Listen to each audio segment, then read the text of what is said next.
I went back to work at the rabbit farm for some months after I returned from Australia. There were some major malfunctions with the company, and that job ended. I spent more time riding my horses. I loved my new Aussie saddle and rode in it all the time. It was nice for the horses too, because the underside of the saddle is designed to sit on the horse's back muscles, so there is no direct pressure anywhere on the spine.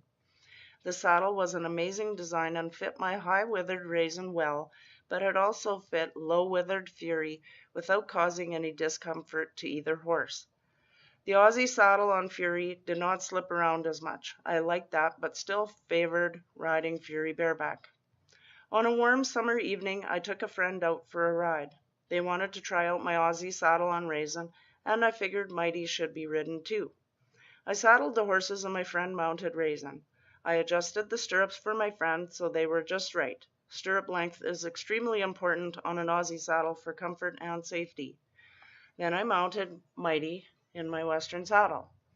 That lasted a whole 5 minutes. Mighty was good for 2 minutes, and then he started bucking until he successfully bucked me off. I was really angry about being turfed like that, so I caught Mighty, unsaddled him, and put him back in the corral. Then I caught and bridled Fury, jumped on him bareback, so my friend and I could go for a ride. When we got back to the barn, Mighty was standing in the corral all alone, looking sorry and indignant about being left behind. I talked to my horses all the time, so I told him that if he was going to buck me off, he would have to stay home. He sucked up to me then as if to say he was sorry, was all sweet and nuzzled me like he knew he'd been forgiven. The next time I rode him, he was good, but we just walked and trotted, and I used my Aussie saddle, which provided a secure seat for me. It was going to be a hot summer day, so I was taking Mighty on a longer ride. It was already quite warm late that morning, and for some reason or another, my dad wasn't busy. He offered to come with me because he was itching for a good ride too. I'm not sure why we left Raisin at home that day, but my dad saddled Fury up with his roping saddle, and we went out on a ride. My dad was willing to listen to me and kept his legs off Fury's sensitive sides this time. The first thing that happened as we mounted up to leave the yard was that Mighty bucked me off before I could get my foot in the other stirrup. I was not hurt, but I was so mad that I gave him heck and told him we were going no matter what. I got right back on, and we rode down the lane. Mighty didn't give me a stitch of trouble for the rest of the ride. Dad and I rode all the way to the outskirts of the city and then continued around the city limits to the west side of town. On the outskirts of the city is a Husky truck stop. At the time, there was a grass field behind the truck stop where we could tie the horses to telephone posts. We decided to ride there, rest the horses for a bit, and have a coffee or cold drink before riding back home. It was approximately 7 miles to the truck stop. By the time we finished our drinks and were riding back home, it was plus 30 Celsius. The horses were content to walk most of the way home while Dad and I visited. Mighty and Fury were sweaty from the heat of the early afternoon. My dad's friend Dale was driving down the road just as we were about to turn down the laneway to the farm, so we stopped to visit with him for a few minutes. Dad and Dale were talking work, so I told my dad I would ride down the lane without him and he could catch up. My mom and dad always told me, never run the horses back to the barn.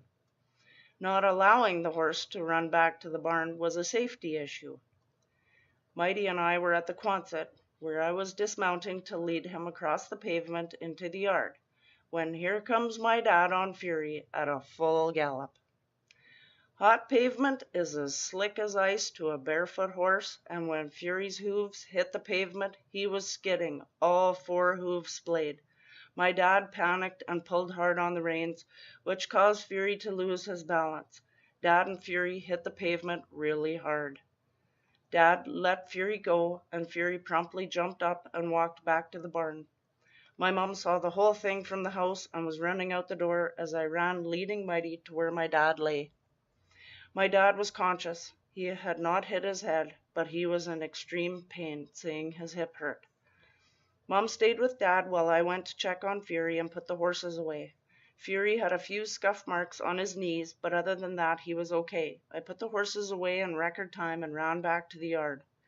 Mom had already called the ambulance, but Dad was still laying in the yard, unable to stand up. Mom and I both reminded Dad before they loaded him into the ambulance that he had always said, "Don't let the horse run back to the barn." That would be the last time my dad rode Fury. My dad had a broken kneecap. It was broken into quarters. He was in the hospital for a week in town and then had to go to Regina for surgery.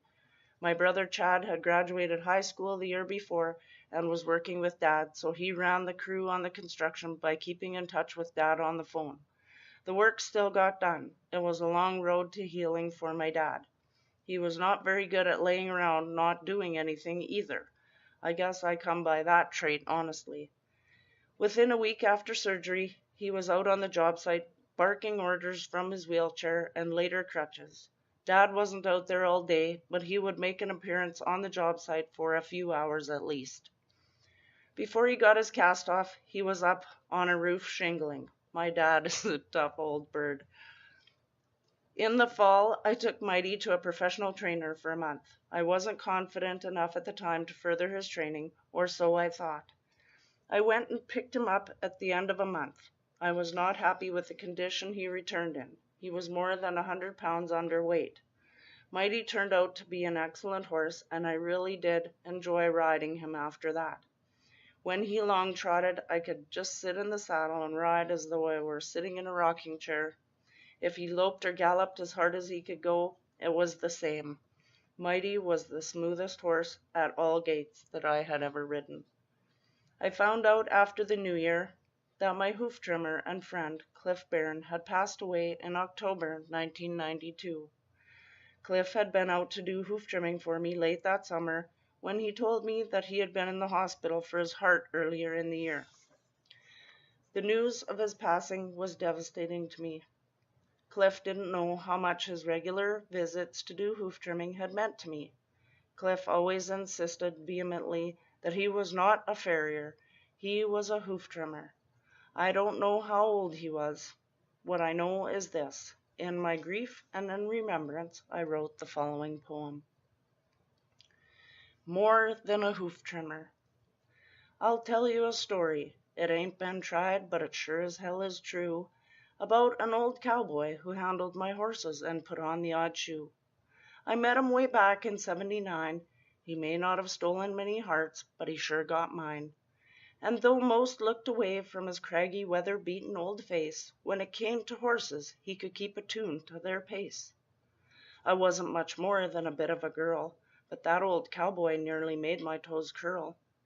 I got my first pony that year, and it wasn't long before his feet were starting to tear.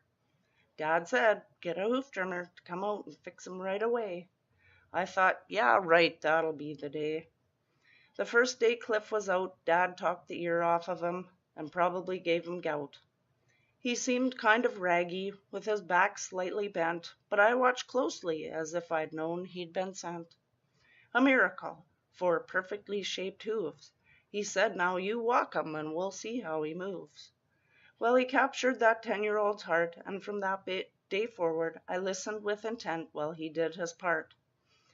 He then packed up his tools in his old blue trailer. We paid him, then stood there like fools. "See you next time," and off he drove. Well, next time drove on through the years, through all of my 20-some horses and all of my fears. I never knew too much about him, but he always came out to put on a set of shoes or give my horses a trim. He taught me the difference between a good shoeing and a bad one, said to me, "I don't do this for everyone, you know." He always reminded me of the real old-time cowboys that lay way back in everyone's mind. Despite his well-worn hat and shirt and his overall rough-hewn character, he was humorous and kind. I'll never forget that old blue trailer, filled with sacks of long hoof trimmings and pairs of horseshoes, or all of the stories of the hundreds of horses and people he had come across over the years. He always told of his love of nature and his campouts and canoe trips. Through all of the horses and all of the years, I stayed tried and true. I always called, then waited, for that old cowboy and the trailer of blue. Well, he was more to me than you'll ever know. I had known him for the better part of my life. It made my heart ache when I heard he'd been called to go. Someone else shoes my horses now, but somehow it's not quite the same. I hope someday I'll see that old cowboy again. If you knew him, you'll have a good idea of what I mean. I imagine he's still doing what he loves best, and even though you may think it silly, I imagine he's already put golden horseshoes on my little bay filly. Cliff Barron died October 20th, 1992. I later submitted this poem to several horse magazines along with a letter, but only Horse Country magazine published it. My poem was featured in the June 1993 issue.